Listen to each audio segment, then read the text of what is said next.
திருச்சி பீமாநகர் காவலர் குடியிருப்பில் real estate நிறுவன ஊழியர் வெட்டி கொல்லப்பட்ட நிலையில் ரியல் எஸ்டேட் தொழிலில் யார் அதிகம் கமிஷன் பெறுவது என்ற போட்டியில் கொலை நடந்தது முதற்கட்ட விசாரணையில் தெரியவந்துள்ளது. விவரங்களை தர இருக்கிறார் செய்தியாளர் கதிரவன். அவரிடம் பேசலாம். வணக்கம் கதிரவன், இந்த கொலை குறித்தான முதற்கட்ட விசாரணையில என்னென்ன தகவல்கள் கிடைக்கப்பெற்றிருக்கிறது? விவரங்களை வழங்கலாம்.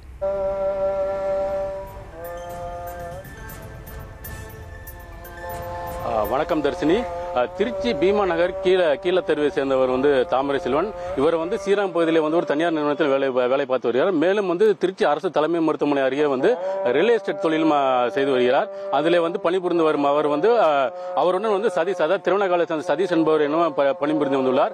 இவர்கள் இவர்களுக்குள்ளே அந்த பிளாட் விற்கும் போது யார் அதிக பிளாட்டுகளை விற்கிறார்களோ அவர்களுக்கு கமிஷன் அதிகமாக கிடைக்கும்.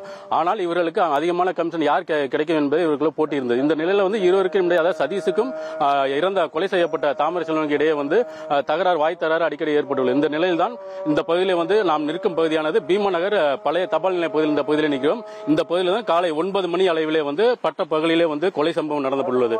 குறிப்பாக நாம் பார்க்கும் பகுதியிலிருந்து, அதாவது செடல் மாரியம்மன் கோயில் பகுதியிலே அந்த பகுதியிலிருந்து இங்க நம்ம மத்திய பேருந்து நிலைய பகுதிக்கு செல்லும் சாலை, இந்த பகுதியில் தான் இன்று காலை தாமரை செல்வன் வந்துள்ளார். அதே பகுதியில் தான் அதன் பின்னே ஒரு 5 பேர் கொண்ட கும்பல், அதாவது 5 பேர் கொண்ட கும்பல் இவரை பின்தொடர்ந்து துரத்தி அதாவது பல்சர் வாகனத்திலும் மற்றொரு வாகனத்திலும் துரத்தி அதன் முன்னால் அவர் ஸ்பிளண்டரில் சென்றிருந்த தாமரை செல்வனோட அவரோட வாகனத்தை மறித்து அதன் பின்னே வெட்டி உள்ளனர்.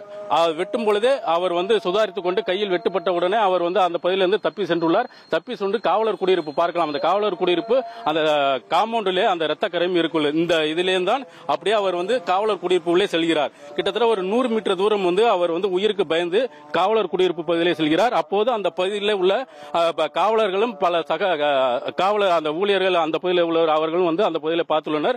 மேலும் இந்த பகுதி என்பது பிரதான ஒரு திருச்சி மாநகரின் ஒரு முக்கிய பிரதான பகுதியாகும். இந்த பகுதியில் இந்த காவலர் குடியிருப்பிலே கிட்டத்தட்ட ஒரு 400 குடியிருப்பு இந்த காவலர்கள் குடியிருக்கிறார்கள். இந்த பகுதியில தான் நாம் பார்க்கும் பகுதியில் இந்த பகுதியில தான் அவர் தாமரை செல்வனை 5 பேரை கொண்ட கும்பல் வெட்டியுள்ளனர். அப்போது வெட்டும் பொழுதே அவரே ஒரு 100 மீட்டர் தூரம் ஓடி ஒரு காவலர் வீட்டுள்ளே நுழைகிறார்.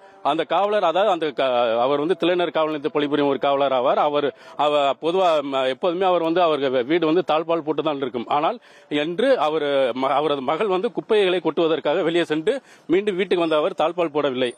அதன் பின்னரே இந்த தாழ்பால் போடாமல் இருந்ததால் அந்த உயிருக்கு பயந்து தாமரை செல்வன் இந்த பகுதியிலே உள்ள அந்த வீட்டுக்குள்ளே ஓடியுள்ளார். அந்த வீட்டுக்குள்ளே ஓடி அந்த கிரைண்டர் பக்கத்திலே உள்ளே சென்று அந்த பகுதியிலே ஒளிந்துள்ளார். ஆனாலும் அவர்களை பின்தொடர்ந்து 5 பேர் கொண்ட கும்பல் சாரமரியாக வெட்டி தாக்கியுள்ளனர். வெட்டிய மட்டும் இல்லாமல் அந்த பகுதியிலே ரத்தம் துடிக்க அந்த பகுதியில் இறந்துள்ளார். மேலும் அந்த காவலர், அந்த பகுதியில் உள்ள காவலருமே அலறி துடித்து அவரோட மகளும் அலறி துடித்துள்ளார். அதன் பின்னர் அந்த பகுதியிலே பல சக காவலருமே அந்த பகுதியில் சென்றுள்ளனர். இந்த நாம் பார்க்கும் இந்த பகுதி தான் அந்த காவலர் இருந்த வீடு. இந்த பகுதியிலே தான் அந்த தாமரை செல்வனும் அதை உயிருக்கு பயந்து அந்த பகுதியில் ஓடியுள்ளார். இந்த கதவுலே பார்க்கலாம், அந்த பகுதியில் ரத்தமும் இருக்கிறது. இந்த வீட்டின் உள்ளே தான் அவர் சென்று தனது உயிரை காப்பாற்றிக் கொள்வதற்காக ஓடியுள்ளார். ஆனாலும் இதை மீறியும் அந்த பகுதியிலே உள்ளே சென்று வெட்டியதால் அந்த பகுதியில் சம்பவ இடத்திலே தாமரை செல்வன் உயிரிழந்து விழுந்தார். இதனைத் தொடர்ந்து துணை கண்காணிப்பாளர் சிபின் தலைமையிலே மோப்பனாய் உதவியுடன் கைரேகை நிபுணர்கள் இந்த பகுதியிலே ஆய்வு செய்து யார் என்பதை இது பண்ணார். அப்போது அந்த பகுதியிலே கொலை நடந்த சம்பவத்திலே அந்த அலறி சம்பவத்தை கேட்டு அந்த பகுதியில் இந்த சக காவலர்கள், காவல் குடியிருப்பில் உள்ளவர்கள் கல்லாலும் ஹெல்மெட்டாலும் அடித்துள்ளனர். அப்போது ஒருவரை மட்டும் அதே பகுதியில் பிடித்துள்ளனர். அவர் இளமாறன் என்பது தெரிய வந்துள்ளது.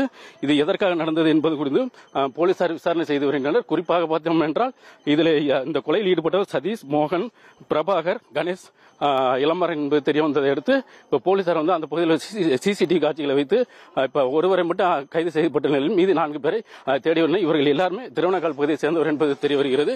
இந்த நிலையில் இவர்களை எதற்காக கொலை செய்தார்கள், மற்றவர்களை பிடித்தாலும் தெரிய வரும். ஆனால் குறிப்பாக ரியல் எஸ்டேட் சொல்லி தான் இந்த கொலை நடந்ததாக போலீசார் முதல் கட்ட தகவல் தெரிய வந்துள்ளது. தர்ஷினி, விவரங்களுக்கு நன்றி.